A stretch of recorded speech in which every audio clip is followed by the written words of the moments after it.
18 साल से, पिछले 18 साल से एमसीडी के अंदर सफाई कर्मचारियों को तो क्या, किसी भी कर्मचारी को टाइम पे तनख्वाह नहीं मिलती थी। 18 साल पहले होता था कि लोगों को महीने की तनख्वाह महीने में मिला करती थी।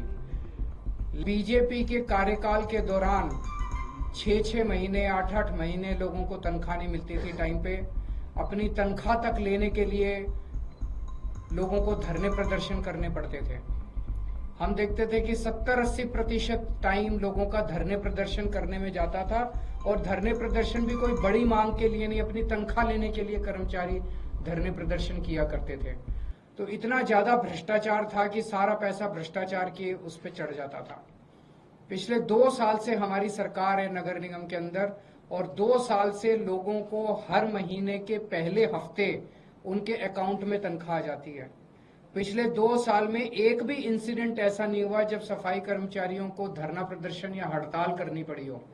जबकि उसके पहले 15 साल जब बीजेपी की सरकार थी, आप उठा के देख लीजिए कि लगभग सफाई कर्मचारी, दूसरे कर्मचारी हड़ताल पे ही रहते थे, काम पे कम रहते थे, हड़ताल पे ज्यादा रहते थे।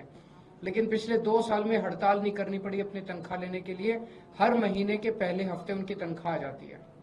आज जो मैं आपको बड़ी खबर देने जा रहा हूं वो ये है कि अभी 31 अक्टूबर हुआ नहीं है, ये महीना पूरा हुआ नहीं है। 1 नवंबर के बाद तनख्वाह मिलनी थी। पहले हफ्ते में, जैसे मैंने कहा, 7 नवंबर तक उनके अकाउंट में तनख्वाह जानी थी। लेकिन दिवाली को मद्देनजर रखते हुए सभी लगभग 64,000 कच्चे और पक्के सफाई कर्मचारियों के अकाउंट में दिवाली के पहले अगले महीने की नवंबर की तनख्वाह उनके अकाउंट में पहुंच चुकी है। जो तनख्वाह उनके 7 नवंबर तक जानी थी वो तनख्वाह उनके अकाउंट में ऑलरेडी पहुंच चुकी है, ताकि वो अपने बच्चों के साथ, अपने परिवार के साथ अच्छी दिवाली मना सके। ना केवल तनख्वाह दी गई है, दिवाली बोनस भी। पहले दिवाली बोनस के लिए भी उनको धरने प्रदर्शन करने पड़ते थे, डिमांड करना पड़ता था, और इतने कई महीनों तक धरने करते थे। दिवाली बोनस भी लगभग 23 करोड़ रुपए दिवाली बोनस उनके अकाउंट में पहुंच गया है। और मैं उम्मीद करता हूं कि इस बार वो दिवाली बहुत धूमधाम के साथ अपने परिवार के साथ मनाएंगे। और ये उन दिल्ली के लोगों का नतीजा है कि उन्होंने एक ईमानदार सरकार को नगर निगम में मौका दिया।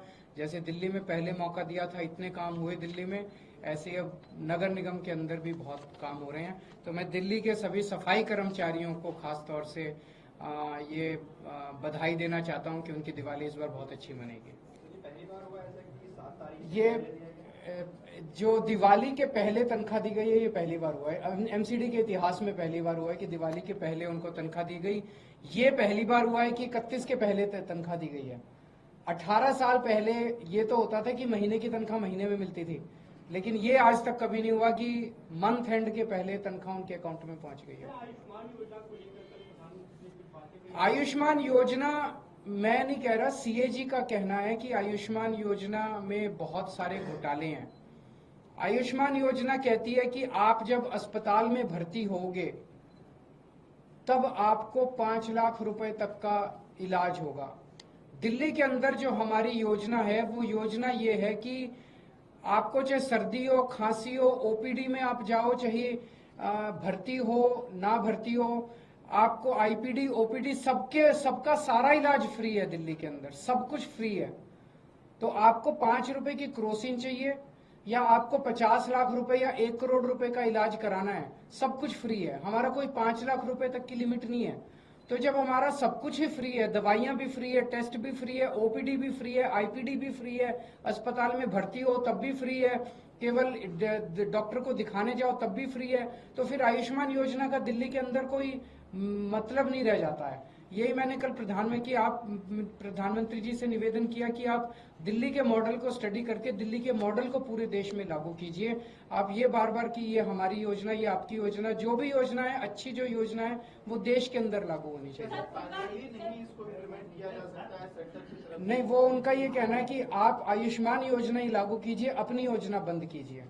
हमने उनसे बात की थी, तो हम अपनी योजना, जिसमें अगर किसी का 20 लाख का भी ऑपरेशन होता है वो भी हम फ्री करते हैं। हमारे मोहल्ला क्लिनिक में कोई जाता है उसका सारा फ्री हो, उसको कैसे बंद कर दें हम लोग? सर, आरएसएस प्रमुख ने ये भी कहा दिवाली को लेकर, जिस इंडिया में पोल्यूशन सिचुएशन है, टैकल करने के लिए फायर क्रैकर बैन लगाया जाता है। आरएसएस प्रमुख कह रहे हैं कि हिंदुओं के त्योहारों के समय इस तरह के क्यों रेस्ट्रिक्शंस लगते हैं। तो ये तो सभी सुप्रीम कोर्ट का भी कहना है, हाई कोर्ट का भी कहना है, सभी कोर्ट्स का कहना है कि प्रदूषण के मद्देनजर जो है हमें पटाखे नहीं, हमें दिए जलाने चाहिए। ये लाइट्स का त्योहार है, ये दिए जला के, मोमबत्ती जला के हम अपना त्योहार मनाएं, ना कि पटाखे जलाएं। पटाखे जलाने से प्रदूषण होता है। प्रदूषण से कोई ऐसा नहीं है कि किसी पे एहसान कर रहे हैं, हम अपने ऊपर ही एहसान कर रहे हैं।